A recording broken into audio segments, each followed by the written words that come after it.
والذین یؤمنون یؤمنون والذین یؤمنون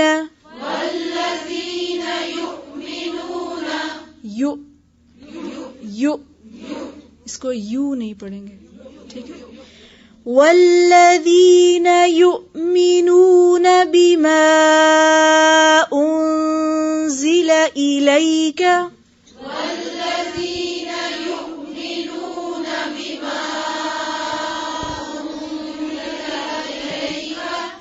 والذین یؤمنون بما انزل الیک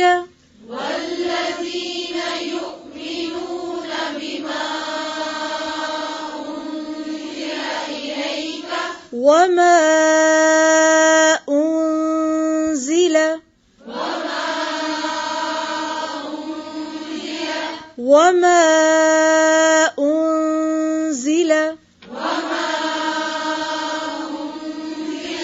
والذین یؤمنون بما انزل الیک وما انزل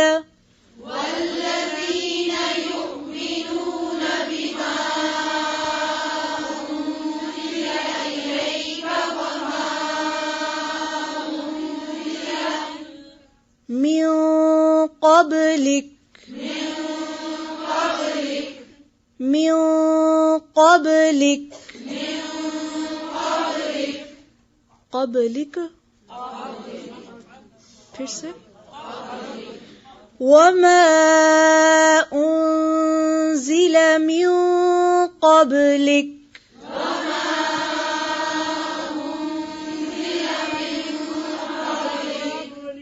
ایک آواز میں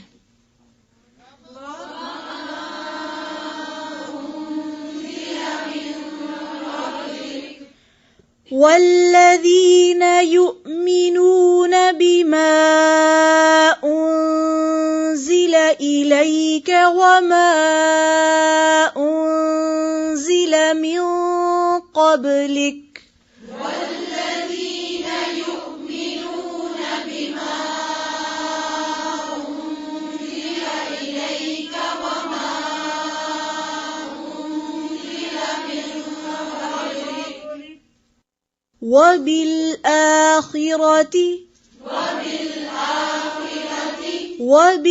وبالآخرة هم يوقنون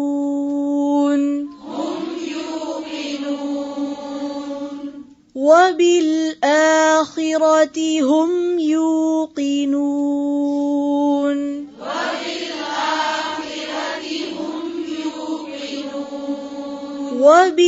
وبالآخرة هم يوقنون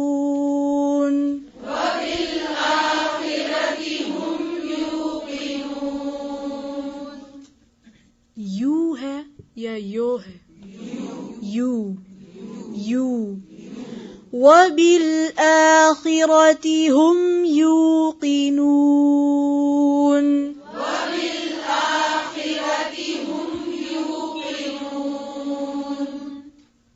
والذین یؤمنون بما انزل الیک وما انزل من قبلک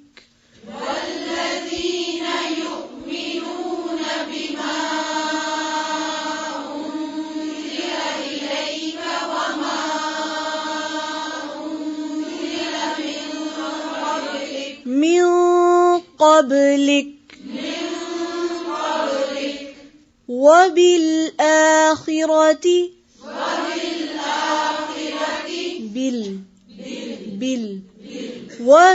وبالآخرة هم يوقنون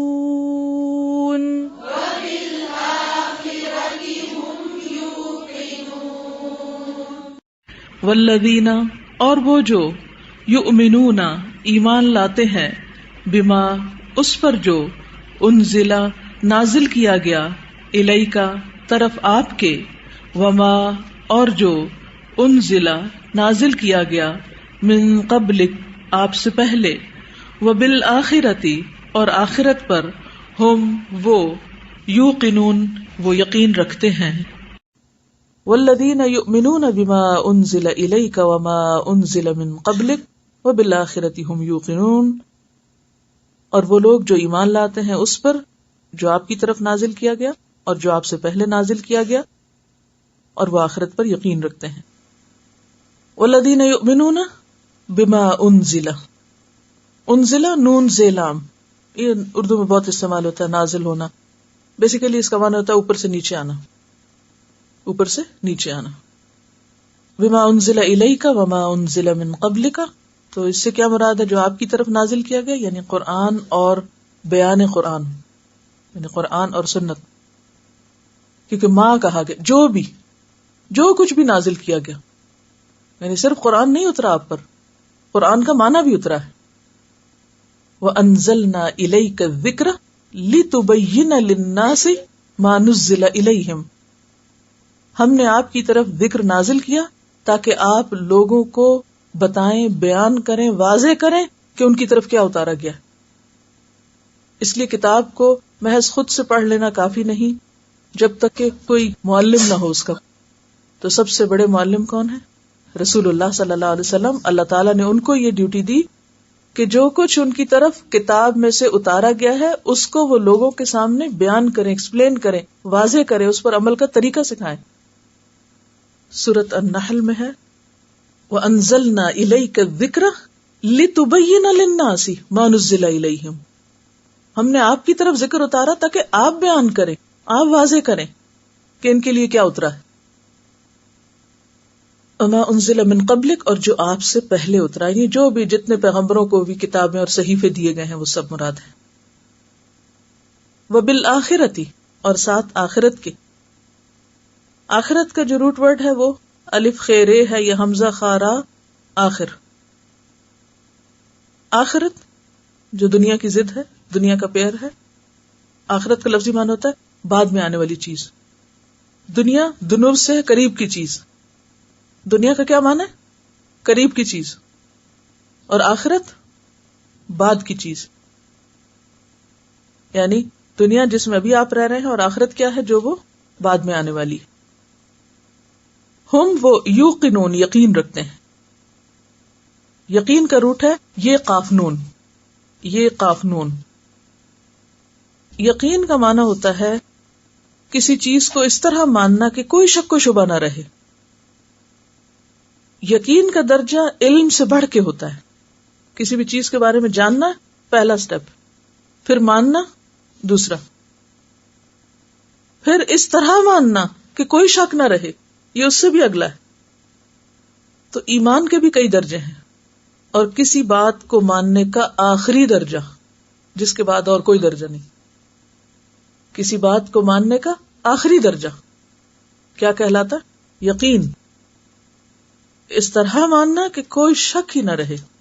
اسی لیے کہا جاتا ہے کہ الیقین سکون النفس، یقین دل کے سکون اور پھر سینے کی ٹھنڈک کا نام ہے، جب اطمینان ہو جائے انسان کو. اب آپ دیکھیے کہ کتاب پر تو ایمان ہے لیکن آخرت پر یقین ہے. کیوں؟ یہ بھی تو کہا جا سکتا ہے نا یؤمنون بالآخرۃ، اور قرآن پاک میں اس طرح بھی آتا ہے. لیکن بالآخرۃ ہم یوقنون، اس طرح کیوں کہا گیا؟ ایمفسائز کرنے کے لیے، اس کے اوپر تاکید کے لیے کہ اصل چیز کیا ہے. یہ سب کچھ تبھی درست ہو سکتا ہے، یہ پہلی ساری کوالٹیز بھی اس وقت آ سکتی ہیں جب کسی کا آخرت پر پکا یقین ہو. ٹھیک ہے؟ تو یقین کا معنی سمجھ لیجئے. یہ ہم اردو میں بہت چکے بولتے ہیں اس لیے اس پھسل نہ جائے ہم سے. یقین ایمان کا آخری درجہ، کسی چیز کو اس درجے میں ماننا کہ اس کے بارے میں کوئی ڈاؤٹ نہ ہو، دل میں کسی قسم کا کوئی شک نہ ہو. والذین یؤمنون بما انزل الیک، اور وہ اس چیز پر ایمان رکھتے ہیں جو آپ کی طرف اتاری گئی ہے، یعنی قرآن اور بیان قرآن. وما انزل من قبلک، اور جو آپ سے پہلے اتاری گئی تھی اس پر بھی ایمان رکھتے ہیں. کتنا بڑا ظرف. کتنی خوبصورت بات متقی لوگوں کو سکھائی گئی کہ وہ صرف اپنے پیغمبر ہی کو نہیں مانتے یا اس پر اتری کتاب کو نہیں مانتے، اور صرف کتاب ہی کو نہیں، پیغمبر کے اوپر جو کچھ بھی اترا اس سب کو مانتے ہیں، چاہے وہ خواب کے ذریعے آپ کو دکھایا گیا، خواہ وہ حدیث کی شکل میں آپ کو دیا گیا یا حدیث قدسی کی شکل میں دیا گیا یا قرآن کی شکل، ان سب کو بھی مانتے۔ اور آپ سے پہلے جتنے انبیاء آئے، وہ جتنی کتابیں یا صحیفے لائے، صحف ابراہیم و موسیٰ، ما انزل، جو بھی اترا، صرف 4 کتابیں نہیں، جو بھی اترا پہلے پیغمبروں، سب کو مانتے۔ ایسے لوگ ہدایت پا سکتے ہیں۔ کیوں؟ یہ کیوں کنڈیشن لگائی گی؟ ہدایت کے لیے پچھلے پیغمبروں کے اوپر اتری ہوئی کتابوں کو ماننا کیوں ضروری ہے؟ اور آپ یہ سوال کر سکتے ہیں کہ وہ تو کتابیں ان میں تحریف ہو گئی ہے، وہ تو صحیح باقی بھی نہیں ہے، تو پھر ان کو کیسے مانے ہم؟ تو اس میں آپ دیکھیے، یہ نہیں کہا گیا ان کتابوں کو مانو، کیا کہا گیا؟ ما انزل، جو اتارا گیا تھا اس کو، یہ نہیں کہ جو لوگوں نے خود سے لکھ کے لگا دیا اس کو بھی، یہ نہیں ہے اس کا معنی، ٹھیک ہے؟ جو اترا تھا ہم اس سب کو مانتے۔ یا رب تو نے حق کے ساتھ اتارا، وہ کہاں محفوظ ہے؟ لوح محفوظ میں تو ہے، اور کہاں محفوظ ہے؟ وہ تعلیمات کہاں محفوظ ہیں؟ قرآن ایک فائنل ایڈیشن ہے، یا ایک کمپلیٹ اور مکمل اور بہترین حالت میں پچھلی ساری تعلیمات میں سے جو اب ضرورت ہے انسانیت کو، ساری اس کے اندر محفوظ ہے۔ تو یہ چیز بھی ایک سوچ میں وسعت پیدا کرتی ہے کہ ہم صرف ایک پیغمبر کو نہیں مانتے، بلکہ روز اول سے جتنے بھی پیغمبر آئے اور جو کچھ وہ لے کر آئے ہیں ہم اس کو بھی مانتے ہیں، ہم اسی سلسلے کی کڑی، ہم کو نئی چیز نہیں ہے۔ اچھا، یہ اگر آپ کو سمجھ آ جائے نا اپنی پوزیشن، تو پھر آپ کے لیے وہ کامن گراؤنڈز پہ بات کرنا آسان ہو جائے گی کہ ہم تو تمہارے پیغمبروں کو بھی مانتے ہیں اور ان پہ جو کچھ اترا اس کو بھی مانتے ہیں۔ وبالآخرۃ ہم یوقنون، اور آخرت پر وہ یقین رکھتے ہیں۔ یقین کیا مانا؟ بالآخرۃ ہم یوقنون، مرنے سے لے کر، جو مرتا نا انسان تو موت کے فرشتے آتے ہیں، مرنے سے لے کر جتنے بھی مرحلے ہیں ان سب پر آخرت کا اطلاق ہوتا ہے، آخری منزل یعنی جنت تک۔ ویب سائٹ پہ alhuda.pk.com پہ ایک لیکچر ہوگا، روز قیامت کیا ہوگا۔ اگر آپ اس کو سن سکیں کسی وقت، کسی چھٹی کے دن سن لیں یا کچھ، تو وہ پورا قیامت کا نقشہ بتایا گیا ہے، قبر سے اٹھنے کے بعد سے لے کر جنت یا جہنم تک سٹیپس، سارے سٹیپس اس میں آئے، روز قیامت کیا ہوگا۔ لیکن روز قیامت سے پہلے تک کے جو مرحلے ہیں، مثلا جان نکلتے وقت فرشتوں کا آنا، اب ہم نے دیکھے تو نہیں لیکن ہم یقین رکھتے ہیں کہ ایسا ہوگا، پھر قبر میں منکر نکیر کا آنا، پھر برزخ کی زندگی، پھر دوبارہ اٹھایا جانا، یہ ساری چیزیں آخرت سے تعلق رکھتی جو بعد میں آنے والی، اس زندگی کا دوسرا پہلو۔ تو ان سب چیزوں پر یقین رکھتے ہیں کہ یہ برحق ہے، یہ سچ ہے، ایسا ہوگا۔ اس میں عذاب قبر اور وہ ساری باتیں آ جاتی ہیں۔ وَبِالْآخِرَةِ هُمْ يُوقِنُونَ، اور یہاں پر یؤمنون نہیں کہا گیا، کیا کہا گیا؟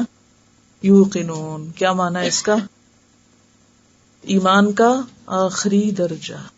تو اس سے پتہ چلتا ہے کہ جو کامیاب لوگ ہوتے ہیں وہ اینڈ کو سامنے رکھ کے سفر شروع کرتے ہیں، ٹھیک ہے؟ کامیابی کی علامت یا کامیاب انسان کی صفت کیا ہوتی ہے؟ اینڈ کو سامنے رکھے۔ مثلا یہ پھر آپ وہی میپ والا قصہ سامنے کر لیں کہ آپ جب تک نقشہ آخر تک، ڈائریکشنز آخر تک نہیں لے کے نکلتے، اگر آپ نے ساری لے لی، آخری موڑ کہاں سے مڑنا ہے وہ نہیں لیا، کتنی مشکل میں پڑیں گے آپ۔ تو اس سے یہ پتہ چلتا ہے کہ جب تک ہمارے سامنے آخرت کے سارے مناظر، مراحل کلیئر نہیں ہیں، تو ہمارے دنیا میں یہ جو سارے کام ہیں نا، اور جو کچھ ہم کر رہے ہیں، یہ درست نہیں ہو سکتے، اور اس کتاب سے بھی فائدہ نہیں اٹھا سکتے۔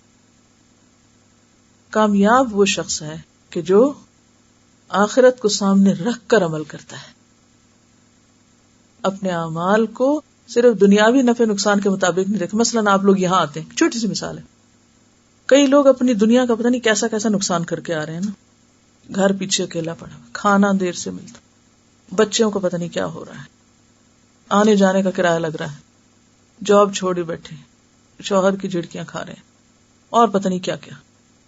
بظاہر تو آپ کتنے نقصانوں سے گزر رہے ہیں کہ نہیں، لیکن اتنے نقصانوں سے گزر کر بھی آپ کیوں جبے میں کیوں کر رہے ہیں؟ کس چیز کو سامنے رکھ کے؟ آخرت کو. کہ مجھے صرف دنیا میں نہیں رہنا کہ میں صرف دنیا کے علوم سیکھتی رہوں اور دنیا ہی دنیا پڑھتی رہوں. مجھے وہاں جانا ہے، ہمیشہ تو وہاں رہنا. مجھے وہاں بھی اپنا گھر دیکھنا ہے کہ اس گھر کا کیا حال ہے، میرے وہاں کیا بنا ہوا ہے، وہ آگ کا گڑھا بنا ہوا ہے کہ باغ لگا ہوا ہے. میں اس کے بغیر نہیں رہ سکتی، مجھے اس کے بارے میں جاننا ہے. اور یقینی بات ہے وہ یہ دنیا کے گھر تو عارضی ہیں، آپ کو کوئی پتہ نہیں آپ آج یہاں سے نکل جائیں اور کل آپ کو اٹھنا پڑے اور بیچنا پڑے اور چھوڑنا پڑے. اینی ٹائم کچھ سے کچھ ہوتا رہتا ہے. لیکن آخرت کا گھر اور آخرت کا حساب کتاب یقینی بات ہے، اور جو اس پر یقین رکھتا ہے اور اس کے مطابق اپنی زندگی کا ٹائم ٹیبل سیٹ کرتا ہے وہی لوگ اصل میں ہدایت پر ہیں. اولئک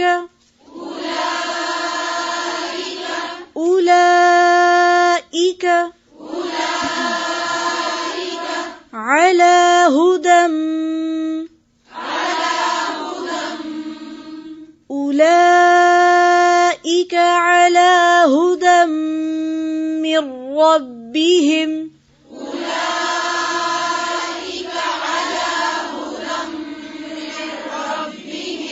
أولئك على هدى من ربهم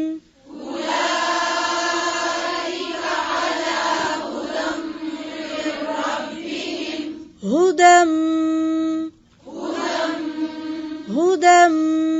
من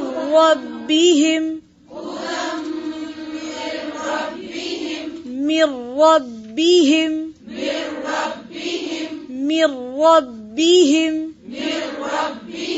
أولئك على هدى من ربهم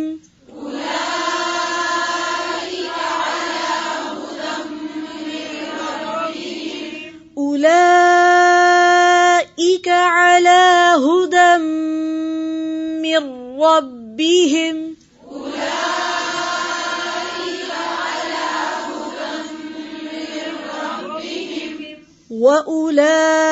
وأولئك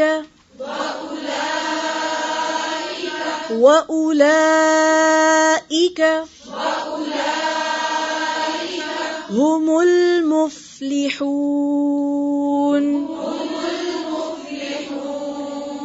وأولئك هم المفلحون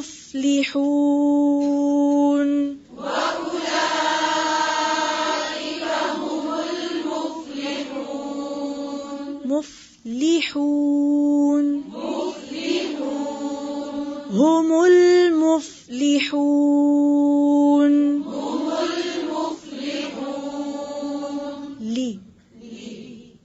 لے کے ساؤنڈ نہیں آنی چاہیے، ٹھیک ہے.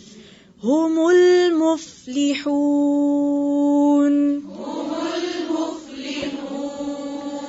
أولئك على هدى من ربهم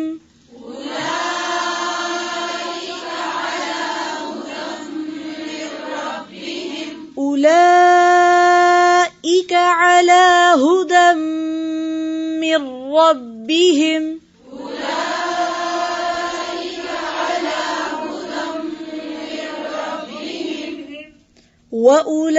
وأولئك هم المفلحون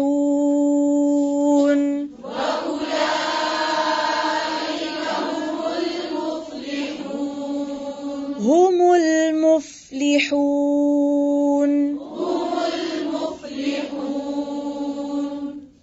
اولئک یہی لوگ ہیں علی ہدن ہدایت پر من ربہم اپنے رب کی طرف سے، واولئک اور یہی لوگ ہیں ہم وہ المفلحون جو فلاح پانے والے ہیں.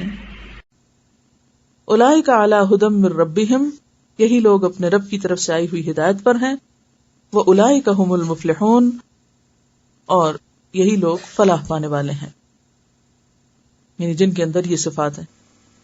اولئک یہی لوگ یا وہی لوگ، یہ بھی اسی طرح جیسے ذالک جمع ہے، وہ سب علی ھدی ہدایت پر ہے، واولئک اور یہی لوگ یعنی جن کے اندر یہ ساری صفات ہیں، ہم المفلحون وہ مفلح ہیں.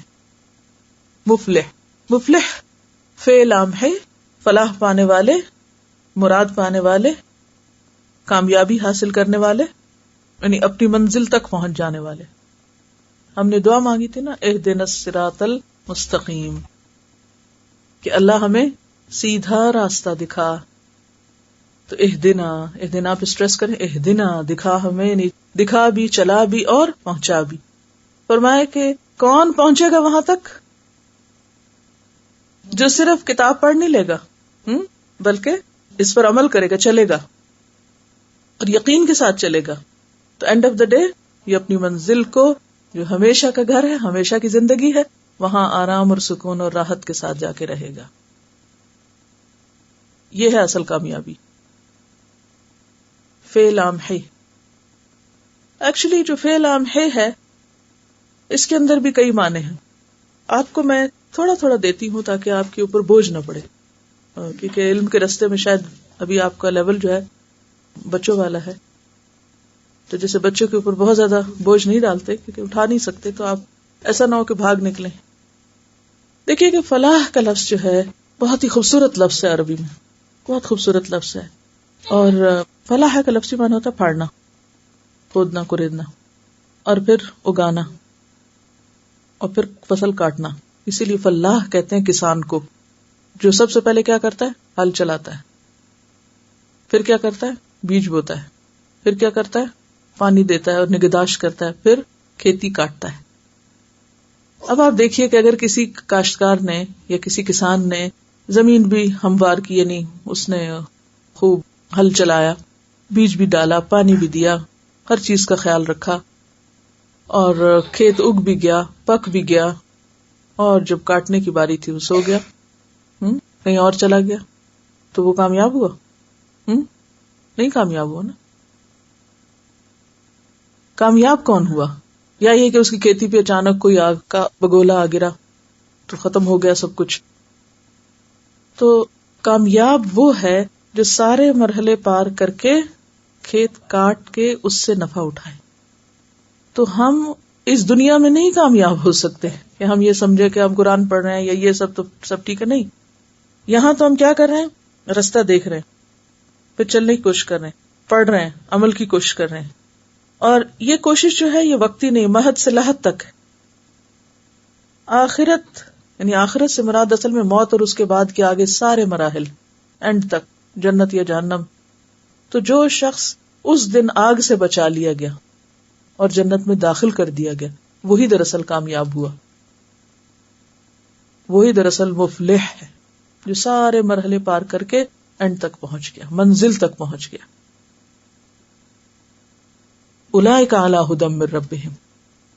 آپ نے کہا اہدنا الصراط المستقیم، اللہ تعالیٰ نے فرمایا ذالک الکتاب لا ریب فیہ ھدی للمتقین. ٹھیک ہے، ہم نے پڑھ لی کتاب، اب یہ کوالٹیز اندر آئیں گی تو کیا ہوگا؟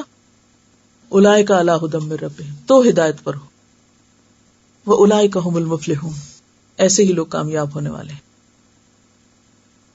یہی لوگ فلاح پانے والے ہیں. اور فلاح سے مراد جہنم سے نجات اور جنت میں داخلہ ہے، ہمیشہ کی کامیابی. ہم کس کو ناکامی سمجھتے ہیں؟ ہمارے نزدیک ناکامی کیا ہے اور کامیابی کیا ہے؟ سوچئے نا ذرا. ہم کس کو لاس کہتے ہیں؟ لاس کہتے ہیں ہمارے پیسے چوری ہو گئے، گم گئے، گر گئے، وہ برتن ٹوٹ گیا، وہ گھر کا کوئی نقصان ہو گیا، وہ گاڑی لگ گئی کہیں، وہ کس کو لاس کہتے؟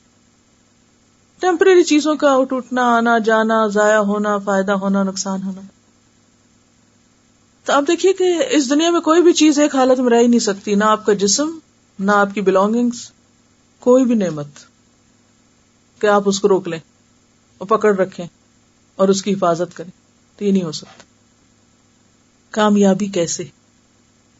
کامیابی ہدایت کے ذریعے، ہدایت پا کر یا صراط مستقیم پہ چل کے. ہدایت کیسے؟ تقوی کے ذریعے. تقوی کیسے؟ ایمان بالغیب کے ساتھ، اقامت صلاۃ کے ساتھ، انفاق رزق کے ساتھ، ایمان بالکتب کے ساتھ، آخرت پر یقین کے ساتھ. یعنی ایک کام کریں گے تو اس کا ایفیکٹ آگے جائے گا. اچھا وہ کریں گے تو آگے بھی ایفیکٹ جائے گا اور پیچھے بھی جائے گا. ٹھیک ہے. لیکن اگر آپ اس میں سے ایک چیز ڈراپ کر دیں، سیکوینس توڑ دیں، کامیابی نہیں ہو سکتی. یہ سب کچھ کرنا ہی پڑے گا، تب جا کے بات بنے گی. انا بے شک، الذین وہ جنہوں نے کفروا کفر کیا، سواء یکساں ہے، برابر ہے، علیہم ان پر، اانذرتہم خواہ ڈرائیں آپ انہیں، ام یا لم نہ تنذرہم آپ ڈرائیں انہیں، لا یؤمنون نہیں وہ ایمان لائیں گے. ان الذین کفروا بے شک وہ لوگ جنہوں نے کفر کیا، سواء علیہم برابر ہے ان پر، اانذرتہم ام لم تنذرہم خواہ آپ انہیں ڈرائیں یا آپ انہیں نہ ڈرائیں، لا یؤمنون وہ ایمان نہیں لائیں گے. اس میں بھی آپ دیکھیے کہ لفظ اردو سے ملتے جلتے ہیں. سواء مساوی، مساوات اردو میں استعمال ہوتا ہے. اسی طرح انذرتہم میں انذار کا لفظ جو ہے اگرچہ اس طرح نہیں، لیکن نذیر کا لفظ ہم نام کے طور پہ استعمال کرتے ہیں. نذیر ڈرانے والے کو کہتے ہیں اور اس کا بھی یہی روٹ ہے انذرتہم. اور ام لم تنذرہم یا تم ان کو نہ ڈراؤ، لا یؤمنون ایمان، مومن، امن، بارہ. اب اس میں آپ دیکھیے کہ یہاں پر ہم حمزہ کا معنی دیکھ رہے ہیں. آپ نے بے کا جیسے الگ معنی دیکھا تھا نا، تو یہ حمزہ یا الف جس کو بولتے ہیں، تو یہ حرف ہے. تو عربوں کے ہاں لفظ سے بھی چھوٹی چیز استعمال ہوتی ہے، اور حرف بعض حروف کے معنی بھی ہوتے ہیں، اور بعض حروف تنبیہ ہوتے ہیں، وارن کرنے کے لیے، بعض اوقات متوجہ کرنے کے لیے. تو یہاں پر آ جو ہے اس کا معنی ہے، اور وہ کیا ہے، ویسے معنی اس کا کیا ہوتا ہے، لیکن یہاں کانٹیکسٹ میں خواہ یا چاہے. پھر اسی طرح یہاں ایک نیا اور حرف استعمال ہوا ہے ام، جو 2 حروف کا مجموعہ ہے. لا تو آپ پیچھے پڑھ بھی چکے ہیں. اور یہاں آپ دیکھ رہے ہیں کہ ویسے تو ترجمہ کیا ہوتا ہے، لیکن بعد میں اگر ام آ رہا ہو تو خواہ بھی ترجمہ ہو سکتا ہے، کیونکہ 2 چیزوں کے درمیان ایک طرح سے چوائس کی بات ہو رہی ہے. روٹ ورڈز دیکھیے. ان بے شک، الذین وہ لوگ، کفروا کافرے، کفروا جنہوں نے کفر کیا. کفرا کا لفظی معنی ہوتا ہے کسی چیز کو چھپانا، ڈھانپنا. اسی لیے عربی میں کسان کو یا کاشتکار کو کافر کہتے ہیں. کیوں؟ اس لیے کہ وہ زمین میں دانے کو چھپا دیتا ہے، تبھی اگتا ہے نا. تو کفرا کا لفظی معنی ہوتا ہے کسی چیز کو چھپانا، کسی نعمت کا انکار کرنا بھی، یعنی جو اس کو نعمت ملی ہے اس کا بھی انکار کرنا، یا جو نعمت اس کے سامنے آئی اس کو نہ ماننا، قبول نہ کرنا. تو یہاں مراد کیا ہے کافر سے یا کفر سے؟ نعمت ایمان کو چھپانا یا نعمت ایمان کو قبول نہ کرنا. عربی میں رات کو بھی کافر کہا جاتا ہے. یہ لفظی معنی، ڈکشنری میننگ آپ کو بتا رہی ہوں، کیونکہ کفر تو پھر اصطلاحی معنی بن گیا نا، ایک خاص معنی میں استعمال ہو. اب دیکھیے کہ ایک ہوتا ہے لغوی معنی. لغوی معنی کیا ہوتا ہے کہ بیسک عربک میں وہ لفظ کس طرح استعمال ہوتا ہے، ڈکشنری میننگ کیا ہے اس کا. اور اصطلاحی معنی کیا ہے کہ وہ کس خاص ٹرمینالوجی میں، ایک خاص کانٹیکس میں کس طرح استعمال ہوتا ہے. یعنی ایک ہے زبان کا عام استعمال. عام استعمال میں کفر کا معنی کیا ہے؟ چھپانا. رات کو کافر کہتے ہیں کہ چھپانے والی. اسی طرح کاشتکار کو کافر کہتے ہیں. تو وہ اب کوئی کسان مسلمان ہو تو ہم اس کو کافر کہہ کے نہیں بلا سکتے اس خاص ٹرم کے طور پر. وہ لفظی معنوں میں تو کافر ہو سکتا ہے مگر اصطلاحی معنوں میں نہیں. ٹھیک. اور ناشکری کو بھی کیوں کفر کہا گیا؟ ناشکری کے لیے بھی لفظ استعمال ہوتا ہے کیونکہ اس میں بھی انسان نعمت کا اعتراف نہیں کرتا. نعمت کا اعتراف شکر ہوتا ہے نا، تو شکر کا اپوزٹ کفر ہوتا ہے. شکر کیا ہوتا ہے؟ نعمت کا اعتراف. اعتراف کا کیا معنی ہوتا ہے؟ مان لینا کہ ہاں یہ اللہ نے دی ہے مجھے اور یہ نعمت ہے میرے لیے اور میں اس پہ شکر گزار ہوں. اور کفر کیا ہے؟ کہ پرواہ نہ کرنا کہ کس نے دی ہے اور کیوں دی ہے اور کیا کرنا ہے اس سے، ایک لاپرواہی کا رویہ اختیار کرنا. سواء، سوا کا معنی ہوتا ہے برابر، دونوں طرف سے برابر چیز کے لیے سوا کا لفظ استعمال ہوتا ہے. مساوی، مساوات بھی اسی سے ہے. سین واو یہ اس کا روٹ ہے، سین واو یہ. انذرتہم، انذرتا کا روٹ نون دال رے ہے، نون دال رے. انذار کا معنی ہوتا ہے کسی کو خبردار کرنا، خاص طور پر کسی خوفناک چیز سے، نقصان دہ چیز سے، کسی برے نتیجے سے. جیسے ماں باپ بچوں کو کس سے ڈراتے رہتے ہیں، خبردار کرتے رہتے ہیں، تم فیل ہو جاؤ گے اگر تم نے پڑھا نہیں یا کام نہیں کیا. پھر اسی طرح اسی سے لفظ نذیر ہے. نبی صلی اللہ علیہ وسلم کو بشیرم و نذیرہ کہا گیا، تو نذیر کا مطلب کیا ہے؟ خبردار کرنے والے، ڈرانے والے، یعنی برے انجام سے، برے نتائج سے، قیامت کے دن سے.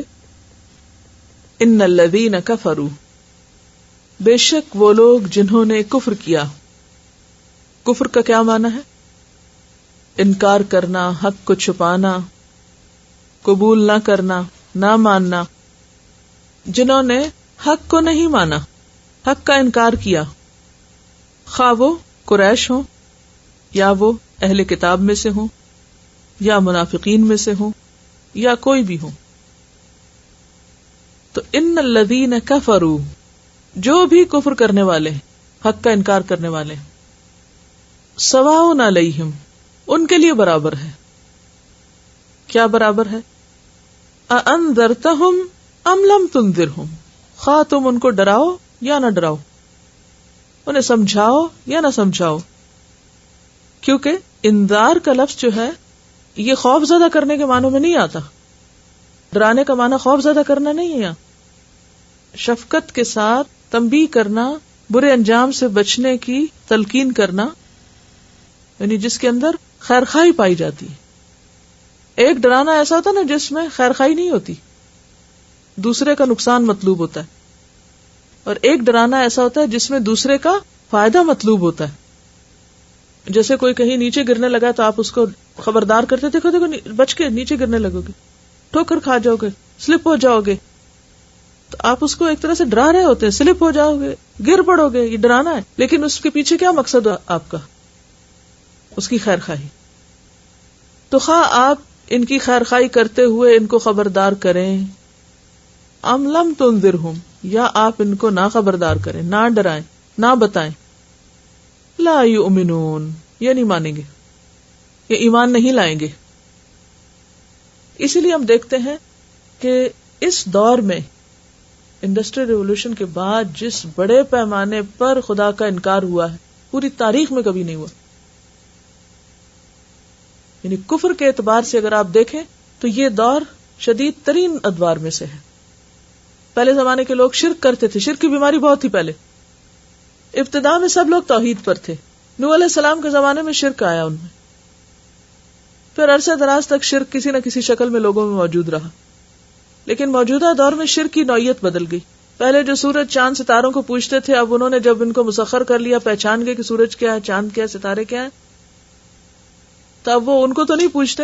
لیکن اب کیا ہوا کہ انسانوں کے اندر ایک بڑے پیمانے پر مادہ پرستی آئی، مٹیریلزم آیا.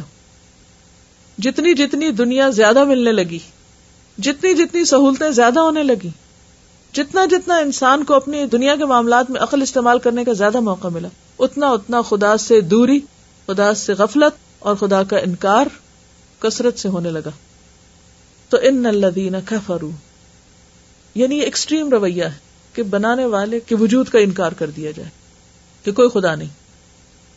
یعنی انہوں نے یہ نظریہ پیش کیا کہ یہ کائنات بغیر خدا کے ہے، رب العالمین کا کانسیپٹ نہیں ہے وہاں. وہ کہتے ہیں عالمین تو ہے، رب نہیں ہے. ہم کہتے ہیں نا لا الہ الا اللہ، تو وہ کیا کہتے ہیں؟ لا الہ ہے. تو بس ایک کام کروانا کہ الا اللہ کروانے کی ضرورت ہے، اور اس کے لیے آپ کو اکوپڈ ہونا چاہیے کہ آپ خود بنیں گے ربانی تو ہی پھر ٹرانسفر کر سکیں گے رب کی پہچان آگے، اور الا اللہ خود کہیں گے تو ہی آگے کہلوا سکیں گے. تو اس لیے انتہائی ضروری ہے یہ بات کہ کفر کی نیچر کو سمجھا جائے، اس کے اسباب کو سمجھا جائے، اس کے توڑ کو سمجھا جائے اور لوگوں کی خیر خواہی کا طریقہ سوچا جائے. بہرحال اب آپ دیکھیے کہ کفر کی کئی قسمیں ہوتی ہیں. پیچھے آپ دیکھیے کہ الذین یؤمنون بالغیب، یہ کرائیٹیریا تھا کس کا؟ متقی کا، کہ جو غیب کو مانتا ہے.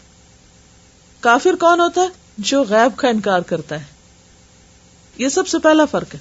ٹھیک ہے، مومن غیب پر ایمان رکھتا ہے، کافر سب سے پہلے غیب کا انکار کرتا ہے. وہ اللہ کو نہیں مانتا، تو گویا اللہ کو نہ ماننا بھی کفر، رسولوں کا نہ ماننا کفر، فرشتوں کو نہ ماننا، آخرت کو نہ ماننا. تو جن چیزوں پر ایمان لانے کے لیے کہا گیا نا، ان چیزوں کو نہ ماننا، ساروں کو یا ان میں سے کسی ایک دو کو یا ایک کو یا آدھے کو، یہ کفر ہوتا ہے. ٹھیک ہے، یؤمنون بالغیب میں جتنی چیزیں آتی ہیں ان کو ماننا ایمان ہے، اور ان میں سے سب یا کسی ایک کو نہ ماننا کیا ہے؟ کفر ہے. تو ان الذین کفروا، وہ لوگ جنہوں نے کفر کیا، یعنی غیب پر ایمان نہیں لائے، جس کا پچھلے گروپ میں ذکر کیا گیا. اچھا، یہ کفر کی کون سی قسم تھی؟ اعتقادی کفر. یؤمنون بالغیب کا انکار کرنے والے کون سے کافر ہوتے ہیں؟ اعتقادی کافر. اعتقاد عقیدہ سے ہے، یعنی بیسک بلیف جو ہے نا، بیسک بلیف، اعتقادی کافر ہے. اچھا، دوسری طرف آپ دیکھیے کہ یقیمون الصلاۃ، یقیمون الصلاۃ کا انکار کرنے والے، اور پھر مما رزقناہم ينفقون کا انکار کرنے والے عملی کفر کا ارتکاب کرتے ہیں. وہ بیسک چیزوں کو تو مان جاتے ہیں، اللہ بھی ہے، رسول بھی ہے، کتابیں بھی، سب ہے، لیکن جب اللہ رسول کا حکم آتا ہے نماز پڑھو اور زکوٰۃ دو، تو پھر وہ کیا کرتے ہیں؟ وہاں انکار کرتے ہیں. اسی لیے آپ نے وہ حدیث سنی ہوگی کہ جس نے جان بوجھ کے نماز چھوڑی اس نے کیا کیا؟ کفر کیا. تو یہ کون سا کفر ہے؟ اعتقادی کفر نہیں ہے، یہ عملی کفر ہے. پھر اسی طرح جنہوں نے زکوٰۃ دینے سے انکار کیا تھا، ان کے خلاف حضرت ابوبکر نے کیا کیا تھا؟ اعلان جنگ کیا تھا، کیونکہ انہوں نے یہ کہا تھا کہ زکوٰۃ ہے ہی نہیں دین میں. تو وہ پھر اعتقادی کفر ہو جاتا ہے وہاں.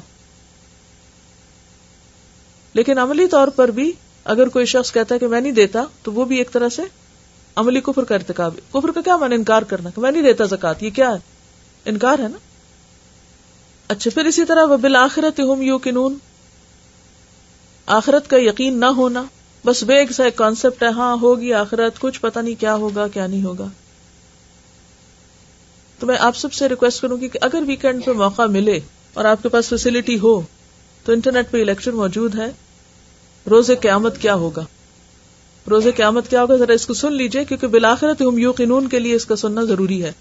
ٹھیک ہے، alhuda.pk.com ویب سائٹ کے اوپر. اچھا جناب، پھر آپ دیکھیے کہ کتب کا انکار کرنا، پچھلی کتابوں کا انکار کرنا، یہ بھی کفر میں شامل ہو جاتا ہے. آخرت کا ایمان. اچھا، اب آپ دیکھیے کہ ان الذین کفروا میں یہاں عملی کفر کرنے والے مراد نہیں ہیں. کیا آپ کو یہ بات سنائی دے گی؟ ان الذین کفروا سے مراد کون لوگ ہیں؟ اعتقادی کافر مراد ہے، اعتقادی کفر مراد ہے. یہاں یؤمنون بالغیب کے انکاری، یہاں اس کی طرف اشارہ ہے. ان الذین کفروا، بے شک وہ لوگ جنہوں نے کفر کیا، جیسے فرعون. اب آپ دیکھیے کہ ایمان لانے کے لیے زبان اور دل دونوں کا ماننا ضروری ہے. ٹھیک ہے، زبان اور دل دونوں کا اقرار ضروری ہے.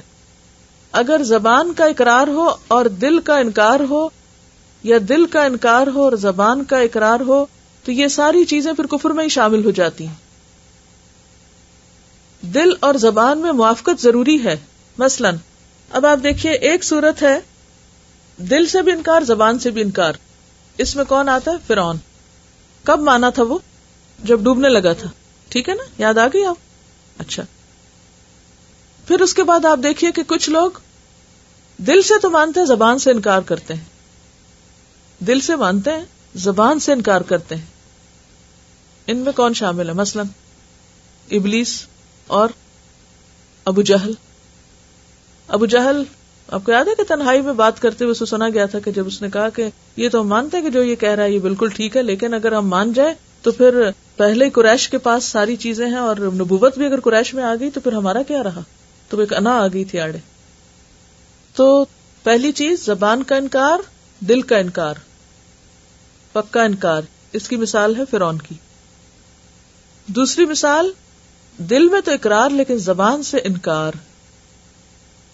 اس میں مثال ہے ابو جہل جیسے بہت سے اور قریش کے لوگوں کی جو آپ کو پہچانتے تھے لیکن مانتے نہیں تھے اور زبان سے انکار کرتے تھے.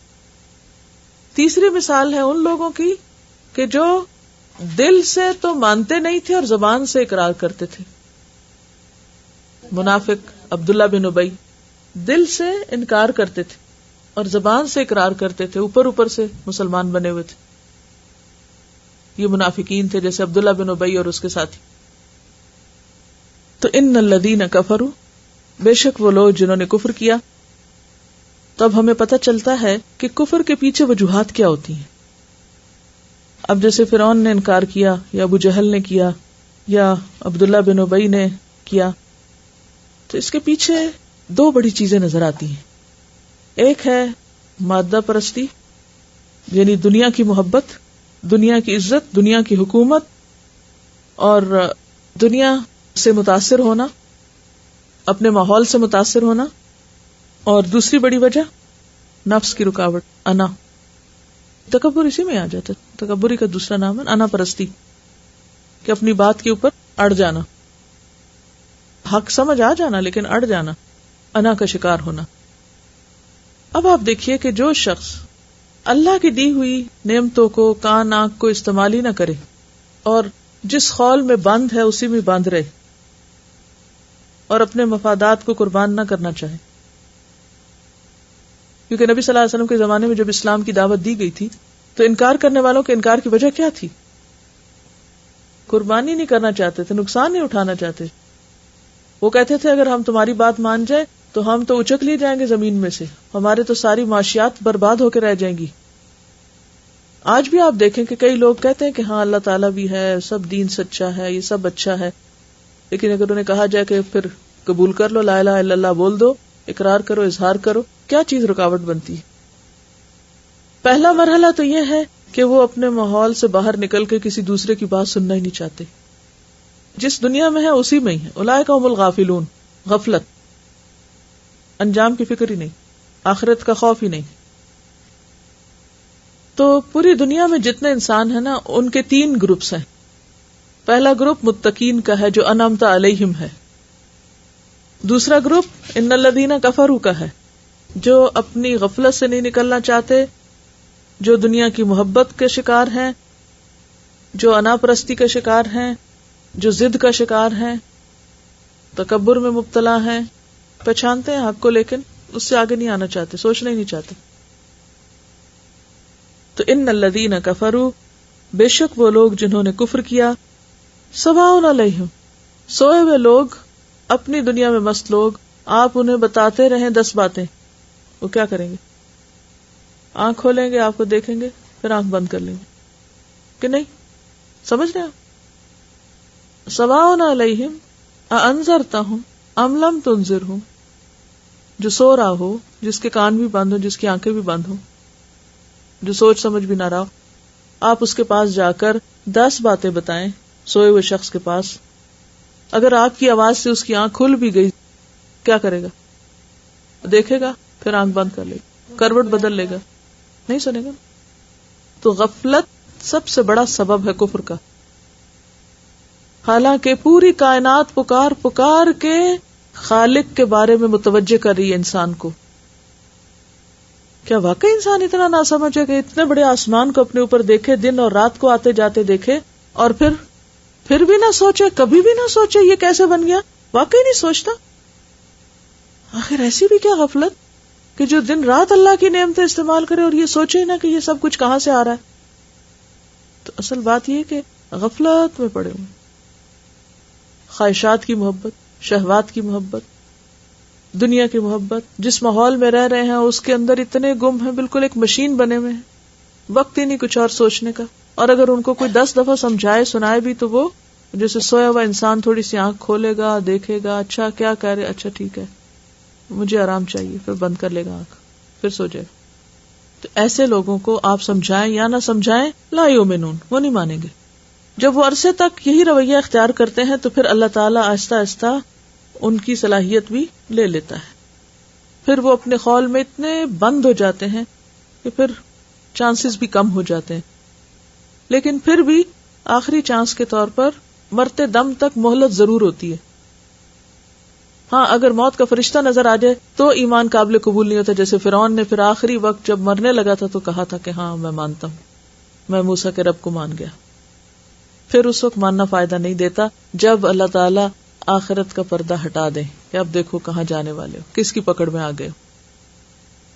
اسی لیے کہا گیا نا کہ ان اللہ یقبل توبۃ العبد ما لم یغرغر, اللہ بندے کی توبہ قبول کرتا ہے کب تک؟ جب تک کہ اس کا سانس نہ اکھڑ جائے, یعنی موت کے وقت, موت سے پہلے پہلے. تو بھلے ساری زندگی گناہوں میں گزری ہو, اگر آخری لمحے پر بھی انسان جاگ جائے تو خطرے سے باہر ہو سکتا ہے. اور اگر کوئی شخص سوتا ہی رہ جائے اور مصیبت آ جائے, کوئی زلزلہ آ جائے, کوئی طوفان آ جائے تو کیا ہوگا؟ اٹھ کے بھاگے گا, بچاؤ کرے گا؟ نہیں بچ سکتا, اس میں ڈوبے گا, پکڑا جائے گا. تو موت تو ایک زلزلے یا طوفان ہی کی طرح ہوتی ہے. جب وہ آ جاتی ہے تو پھر ماننا فائدہ نہیں دیتا, حالانکہ اس وقت سب ماننا چاہتے ہیں. اسی لیے قیامت کے دن سب کہیں گے یا اللہ ایک دفعہ واپس بھیج, پھر ہم مان کے آئیں گے, مگر اس وقت تو وقت ہی گزر چکا ہوگا. اب آپ اس پس منظر کو سامنے رکھ کے دیکھیے, آپ کے آس پاس جتنے لوگ ہیں جن تک اسلام کا پیغام نہیں پہنچا, ان کو اسلام کی بات پہنچانے میں کیا چیز رکاوٹ بنتی ہے, کیا چیز بیریئر ہے, کیوں نہیں آپ میسج تھرو کر سکتے؟ کبھی آپ کا دل چاہتا بھی ہے کہ آپ دوسرے کو اللہ کے بارے میں بتائیں, اسلام کے بارے میں بتائیں, کیا ہوتا ہے, کیوں مشکل ہوتی ہے؟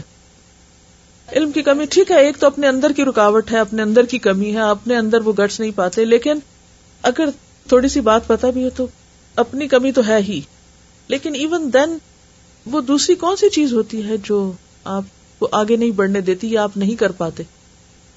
بعض لوگ اتنے خول میں بند ہوتے ہیں کہ وہ آپ کو قریب نہیں آنے دیتے, لٹرلی, یعنی کہ ہوں گے آپ کے قریب بھی تب بھی وہ ایک ایسا ان سین قسم کا خول ہوگا ان کے ارد گرد کہ آپ اپروچ نہیں کر سکتے. یہی تو کہا جا رہا ہے سواء علیہم انذرتہم ام لم تنذرہم لا یؤمنون, وہ رستہ نہیں دیتے بات کرنے کا. لیکن انہی لوگوں میں ایسے بھی ہوتے ہیں کہ جو آپ کو کوئی اچھا کام کرتے ہوئے دیکھتے ہیں تو کیا کرتے ہیں, پوچھتے ہیں نا, دلچسپی لیتے ہیں نا, سوال کرتے ہیں نا. اب آپ دیکھیے کہ 2 طرح کے لوگ ہو گئے. ایک تو جو آپ کو دیکھ رہے ہیں, آپ نماز پڑھ رہے ہیں, آپ کو دیکھ رہے ہیں آپ کیا کر رہے ہیں کیا نہیں کر رہے, لیکن وہ اتنی زحمت نہیں گوارا کرتے کہ آپ سے کچھ بھی پوچھیں, وہ اپنی دنیا میں خوش. کچھ ایسے لوگ ہوتے ہیں کہ جو کسی چیز کی تلاش میں ہوتے ہیں, وہ اچھا یہ کر رہا ہے, یہ کیوں کر رہا ہے, یہ کیسے کر رہا ہے, وہ کیسے کر رہا ہے, وہ آگے بڑھتے ہیں, پوچھتے ہیں, جاننے کی کوشش کرتے ہیں. پھر جو شبہ ہوتے ہیں اندر ان کو دور کرنے کی بھی کوشش کرتے ہیں, پھر آخر قبول کر لیتے ہیں حق کو اور آگے بڑھ جاتے ہیں. یہ بتاتی ہیں کہ ان کی بیسمنٹ میں برازیل کا کوئی کپل رہتا ہے, تو وہ کرسچنز ہیں اور مذہب جاننا چاہتے ہیں, دین کے بارے میں, کیونکہ یہ جو اللہ تعالیٰ کی ضرورت ہے نا, یہ ہر انسان کے اندر ہے, اور ایک فطرت میں نا ہمارے, اللہ نے ہمیں بنایا, ہم اپنے بنانے والے کو کیسے بھول سکتے ہیں یا چھوڑ سکتے ہیں. اب کچھ لوگ اس آواز کو سن لیتے ہیں اور وہ تلاش میں نکل پڑتے ہیں کہ ہمیں کچھ چاہیے. فطرت میں نا وہ آواز, وہ کہتی ہیں ہماری جو آواز آتی ہے اذان کی, اس وقت وہ کام پہ جا رہے ہوتے ہیں اور وہ کہتے ہیں کہ یہ آواز ہمیں بہت اچھی لگتی ہے. اب وہ فطرت میں ہے وہ سب کچھ, اللہ اکبر جو ہے وہ انسان کے دل میں ہے نا, اسے کہنا ہے, لیکن اس کو پتا نہیں کہ وہ کیا چیز. اب آپ دیکھیے ان کو تلاش تھی, انہوں نے کہا کہ یہ میں اپنی بائبل پڑھتا ہوں تو ایک صفحے پہ کچھ ہوتا ہے, اگلے پہ کچھ اور, تو میری سمجھ میں نہیں یہ سب آتا, تو لیکن میں ریلیجس بننا چاہتا ہوں. اب اس کے لیے انہوں نے لا کے قرآن پاک دیا.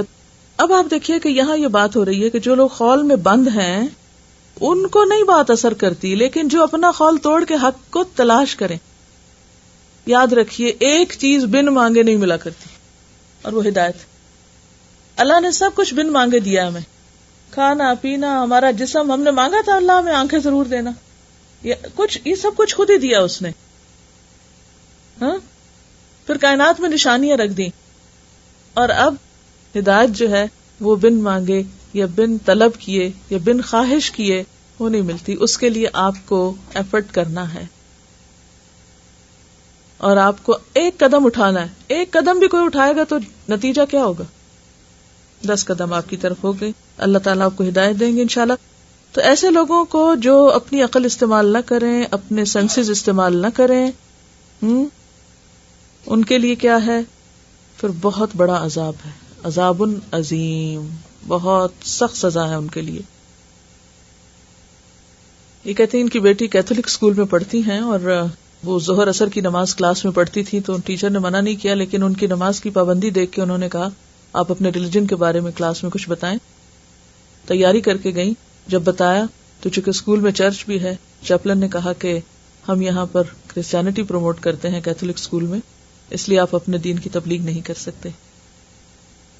تو عموماً مذہبی رہنما جو ہوتے ہیں، یعنی ایک عام سوچ رکھنے والا انسان اس قول میں بند نہیں، اس کو وہ انا کا مسئلہ نہیں، اس کو کوئی تعصب نہیں ہے، اس کا ذہن خالی ہے، وہ ہر ایک کو ویلکم کرے گا۔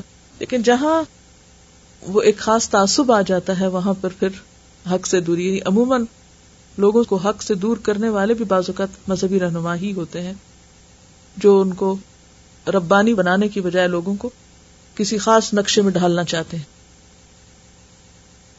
اب آپ دیکھیے کہ ایک 16 سالہ بچی ساری فیملی سے الگ ہو کر مسلمان ہو رہی ہے، صرف اسکول میں ایک مسلمان بچے کی جو 14 سالہ بچہ ہے اس کی عادات سے متاثر ہو کر اور وہ اسلام کی طرف آئے، تو یہ فطرت ہے نا۔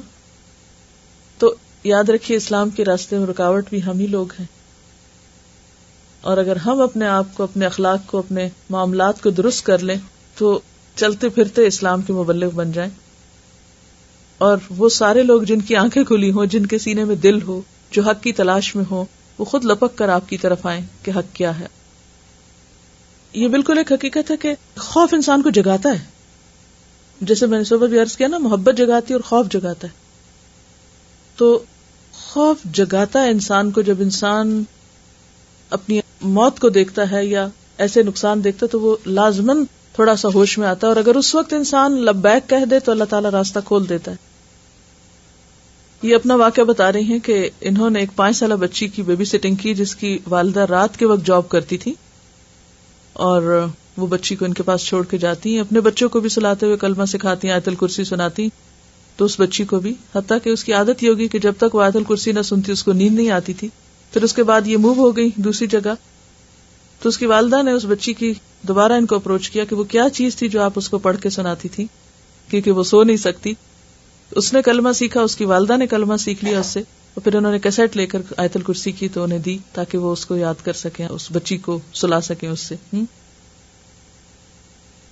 تو یہ ایک حقیقت ہے کہ اللہ کی زمین زرخیز ہے، جن کے پاس حق ہے، جن کے پاس نعمت اسلام ہے، وہ اس کو روک کر بیٹھے ہوئے ہیں، مما رزقناہم ينفقون نہیں کر رہے۔ تو ہم اس کو پھر تھوڑا سا خلاصہ کریں گے کہ ان الذین کفروا، بے شک وہ لوگ جنہوں نے کفر کیا، جنہوں نے انکار کیا۔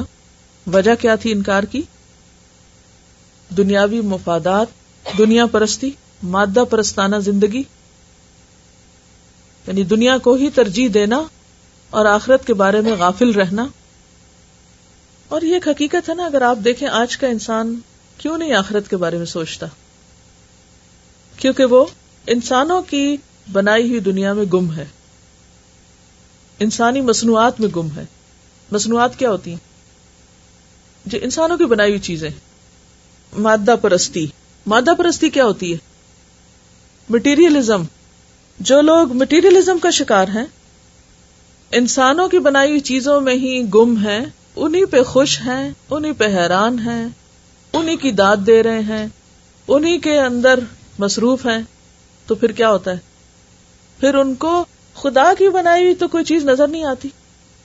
اگر آپ ہائی رائزز کے اندر کہیں گم ہیں، انسانوں کی بنائی ہوئی مصنوعات سے بڑے بڑے مالز بھرے ہوئے ہیں، سڑک پر چلنے کے بجائے آپ اسی کے اندر گھومنا پسند کرتے ہیں. ہر طرف انسانوں ہی کی بنائی ہوئی خوبصورت چیزیں آپ کو نظر آ رہی ہیں، وہی آپ کو اٹریکٹ کرتی ہیں، وہی آپ کو اپنی طرف کھینچتی ہیں، انہی کے آپ شیدائی ہیں اور فدائی ہیں. تو آپ اللہ کے بارے میں کہاں سے سوچیں گے؟ اللہ کی بنائی ہوئی کوئی چیز تو نظر ہی نہیں آ رہی. یعنی آپ دیکھیں کہ ہم سب اپنے اپنے لائف سٹائل پہ غور کریں، اور ہم عمومی طور پر انڈسٹریل ریولوشن کے بعد آپ دیکھیں کہ انسانوں کے ایٹیٹیوڈ میں ایک مختلف طرح کی تبدیلی آئی ہے. یعنی ہمیشہ سے کسی نہ کسی طرح دنیا میں خدا کا جو تصور ہے یا خدا کا وجود ہے وہ لوگوں کے بیچ میں رہا. ملحد لوگ، یعنی ملحد سے کون مراد ہوتے ہیں؟ ایتھیسٹ بھی ہر دور میں رہے ہیں، لیکن بہت کم تعداد، نہ ہونے کے برابر، کیونکہ انسان ہمیشہ سے فطری طور پر اس چیز کی طرف رہا کہ کوئی ہے بنانے والا. اب آپ دیکھیں کہ جو لوگ نیچر میں غور و فکر کرتے ہیں وہ اگر اللہ تعالیٰ کو نہیں بھی پہچانتے نا، اللہ تعالیٰ کا ان کو نام نہیں بھی آتا، تو وہ ضرور اس نتیجے پہ پہنچتے ہیں کہ یہ سب کچھ ربنا ما خلقت ھذا باطلا ان فی خلق السماوات والارض واختلاف اللیل والنہار لآیات لأولی الالباب. وہ عقل والے ہوتے ہیں نا، عقل استعمال کرتے ہیں، غور و فکر کرتے ہیں، تو وہ لفظ اللہ کو نہیں بھی پہچانتے لیکن وہ مانتے ضرور ہیں. وہ کفر کا ارتکاب نہیں کر رہے ہوتے، وہ یہ نہیں کہتے کہ کوئی ہے نہیں. لیکن جو لوگ موقع ہی نہیں پاتے کہیں کائنات میں غور و فکر کا، العالمین کو کسی نظر سے دیکھتے ہی نہیں، ہر وقت وہ اپنی ہی بنائی دنیا کے اندر، مین میڈ چیزوں کے اندر گم ہے. اب آپ دیکھیں کہ پہلے گھر بھی اس طرح بنتے تھے کہ کوئی کھڑکی کھلی جاتی تھی اور کوئی نیچرل ہوا اور روشنی، اور وہ اب ہم آرٹیفیشل روشنیوں میں، آرٹیفیشل ہواؤں میں، آرٹیفیشل کھانوں میں، اور ہر چیز ایک مصنوعی انداز سے ہمارے اوپر جو چھائی ہوئی ہے، تو اس سارے خول سے انسانوں کا باہر نکل کے اللہ کو پہچاننا یہ اور زیادہ مشکل ہو گیا ہے.